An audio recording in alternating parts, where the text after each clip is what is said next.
All right, everybody. Hello, hello, hello, everyone, and welcome to our Real Talk podcast. I'm so excited. This is our first episode, and we can't wait to get started to share with everybody about Real Talk, reimagining everything about life. We are a blueprint. We are a new journey. We are a place where we are going to reimagine everything about life. It really is about reevaluating our narratives, embracing our authentic selves, activating our agency, and living in abundance. The definition of coaching is partnering with clients in a thought provoking and creative process that inspires them to maximize their personal and professional potential.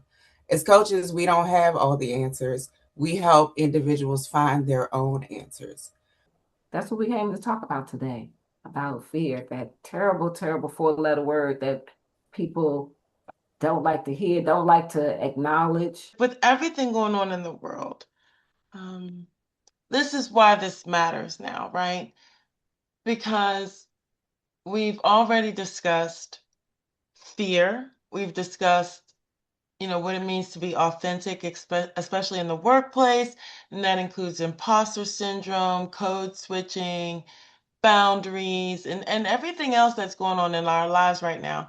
When you don't have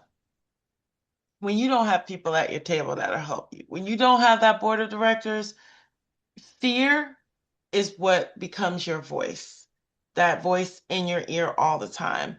When you don't have that board of directors, insecurity becomes your truth teller, right? When you don't have that board, you outsource your wisdom needs to influencers or others who have no investments in you. My word for 2026 is faith. And I picked that word because I've really been doing things where I need to step out on faith.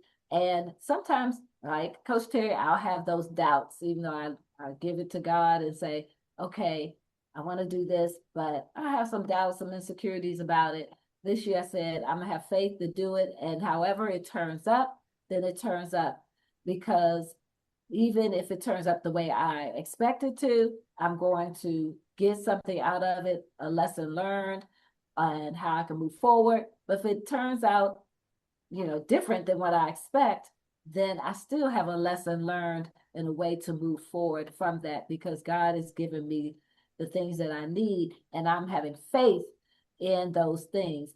So, when I think about the idea, right, of becoming that a threat, right, and within the organization, it kind of makes me think about a situation where you were mentored, right? Like someone saw great potential in you in whatever your skill is, whatever your expertise is in, and you're mentored and you're groomed and you're grown, right, to become that expert. And then all of a sudden, that same group or that same person is like, oh, you can't go any further. Like the expectation was not for you to excel past me, right?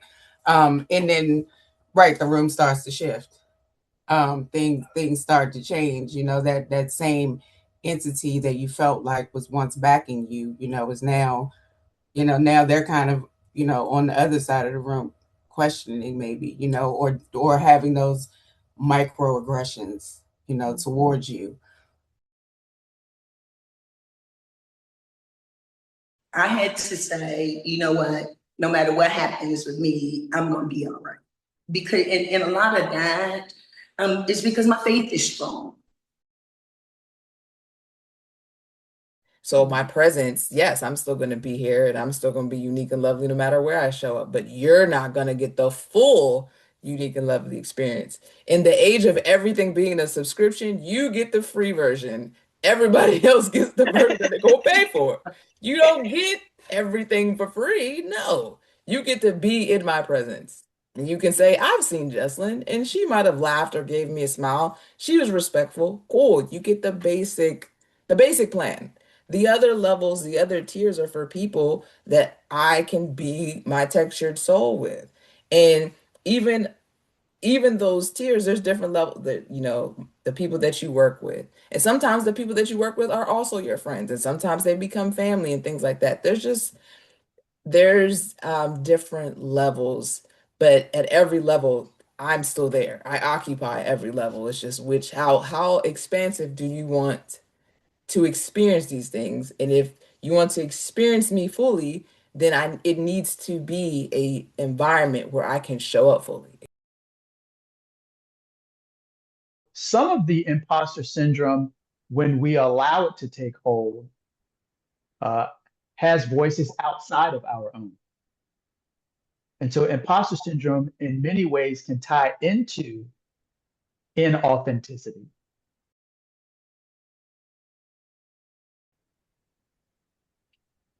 We will remember as human beings that we are here for a purpose, and we are here with a calling.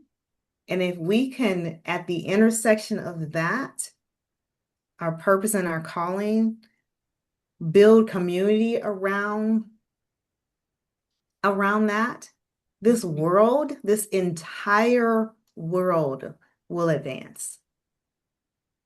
This entire world will advance. So I think that that's really what's missing. We forgot that there was literally, you were born, the air you breathe, the reason why there's oxygen in your lungs is because you have the opportunity to be purpose driven. I think part of, you know how they say, do you win the battle or the war?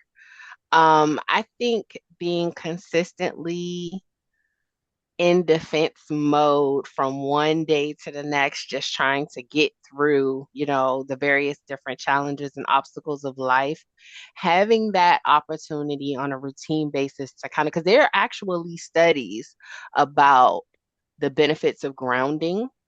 Now they say, your feet in the grass and the dirt, but just having your body to come in contact with soil or nature, and in that general, how they say a lot of us are, like the tree huggers. Um, just coming in contact with plants and nature, spending that time in the sun, breathing the fresh air that has been cycled through the plants surrounding you. It's all the combination that kind of renews your situation. Even if it's done indoors. They've done studies about how planting and gardening have helped people in, like, for seeing like assisted living, or just having that expectation of, okay, I need to water my plant, or I need to cultivate and pour into a life form. This was all born from our own experience last year. And so we've come a long way. But one of the things that we knew that we wanted to happen was we didn't want to just give you all knowledge that you don't act on. Knowledge without action is just a daydream.